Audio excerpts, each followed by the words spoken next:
We decided to do our project on Nancy Roper. She contributed a part of the Roper-Logan-Tierney model for nursing. This model is extremely prevalent in the United Kingdom and has spread into parts of the world, including the U.S. Nancy Roper's model was based on that of daily living and sought to find out what living means for each patient. While her model can be used throughout any part of the nursing process, Roper's intentions of her model focused most on the assessment portion. This allows the nurse to focus on first assessing the patient and determining what is difficult for the patient to do on their own. Her model allows the nurse to determine the patient's level of independence in regards to the activities of daily living. This assessment then allows a more focused nursing care plan to be developed by the healthcare team. These interventions will help the patient's independence as well as identify further support that would be required to compensate for their dependency. Activities of living, as defined by this theory, promote maximum independence for the patient. Nancy Roper's model focuses more on the patient's ability to function outside the hospital rather than the nursing theory to be used in the hospital. While their activities of daily living are important in the hospital, this model wants to make sure that once they are discharged, they are able to perform these activities of daily living independently.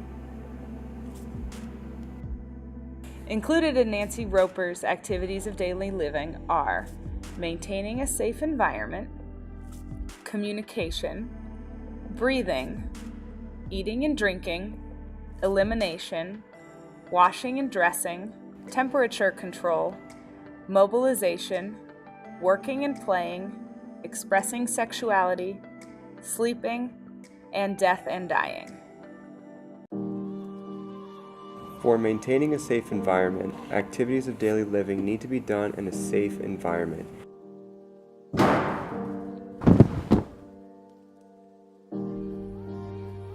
This includes preventing accidents at home or during transportation, washing hands, and making sure the patient is able to safely function in their home. Also included in this section is a statement by Roper that says while we are affected by our environment, we also can affect the environment and need to take good care of it for the sake of the future generations. Communication. A large part of human life revolves around communication. People communicate constantly, and according to Roper, it is a necessary part of the human experience. Patients must be able to communicate with those around them to allow for their needs to be met.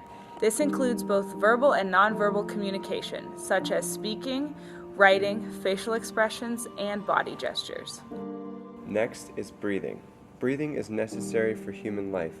Life is dependent on the patient's ability to breathe effectively. Breathing allows oxygen to enter the body and carbon dioxide to leave the body and allows the body to maintain homeostasis. If the patient is not able to breathe effectively on their own, this must be medically treated before they are able to be independent again. Eating and drinking. If a patient is unable to eat or drink on their own, they are not considered independent. This is a critical part of human life and is required to help maintain homeostasis in our bodies. The patient must also be able to effectively choose the right food and drink to make sure their body can stay in this balance. The patient must also be able to afford the correct food and drink, so their financial status comes into play in this section as well.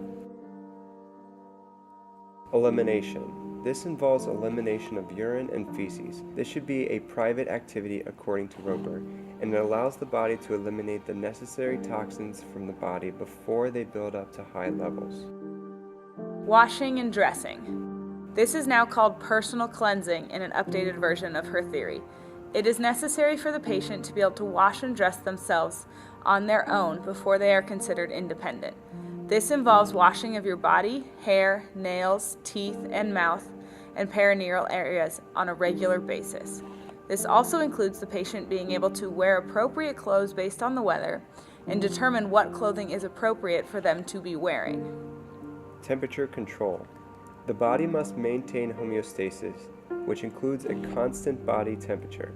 If the body is too hot, hyperthermia can occur. If too cold, hypothermia can occur. The patient must be able to recognize signs of the body being either too hot or too cold and take actions to correct those temperature swings. Mobilization. The patient must be able to move from location to location without too much difficulty. This requires both the use of large groups of muscles to allow the patient to sit, walk, and stand, and also smaller groups of muscles, which allow the patient to have fine motor function for manual dexterity and to show facial expressions. Working and playing. Making sure the patient is able to have an income if needed to support their needs. Patients need to have a good balance of work and play in their lives. Stress from work can result in physical issues to their body from years of stress, but the patient still needs a source of income and a sense of purpose in the world to make their living. Expressing sexuality. This includes not only sex and sexual activity, but also the patient's self-esteem and how they see themselves both physically and emotionally. The patient must have a good sense of self in relation to themselves and in relation to the rest of society. Sleeping. Sleep allows the body to recharge and relax. It allows the cells in the body to grow, repair, and replace themselves so the body can be as healthy as necessary. Sleep is vital for all human beings, but especially those who are sick or have chronic health issues. A patient's sleep must be restful and not broken up by pain or breathing issues. Death and dying. This includes helping the patient through the process of death and dying in the most comfortable way possible. In addition, Nancy Roper believed in 5 factors that help make her model more holistic. Nancy Roper believed that without including these factors, the assessment of the patient would be flawed. The first factor she includes is biological. An example of this is how having diabetes might cause the person's nutritional activities to differ from those of a person without diabetes.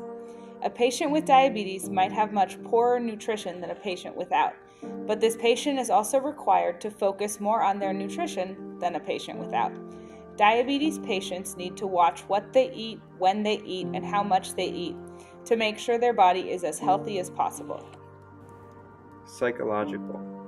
One example of the application of this factor would be how having negative and depressive thoughts might influence the patient's ability to recover and improve their overall condition. Sociocultural. In our society, it is expected for a patient of older age to start showing signs of cognitive decline. Caretakers and people around older individuals might assume that this is what is going on with the patient when there is really a physical problem causing their cognitive decline. This can lead to a slower delivery of care to fix that physical problem, or the care could be delivered at a lower level than necessary. It is important for us as a society of nurses to leave our biases at the door when treating patients to make sure they get the highest level of care they deserve. Environmental. One example of the environment impacting activities of daily living is that of a person's home environment. Their home environment might not be clean enough and could increase the risk for possible infections. Politico-economic. If a patient suddenly becomes eligible for housing assistance through the government, this can give the patient much more independence than they once had. If they are in a poor housing situation, some of their biological needs might not be met. Once they are given a new opportunity to have a better living situation, their other health issues might be easier to treat.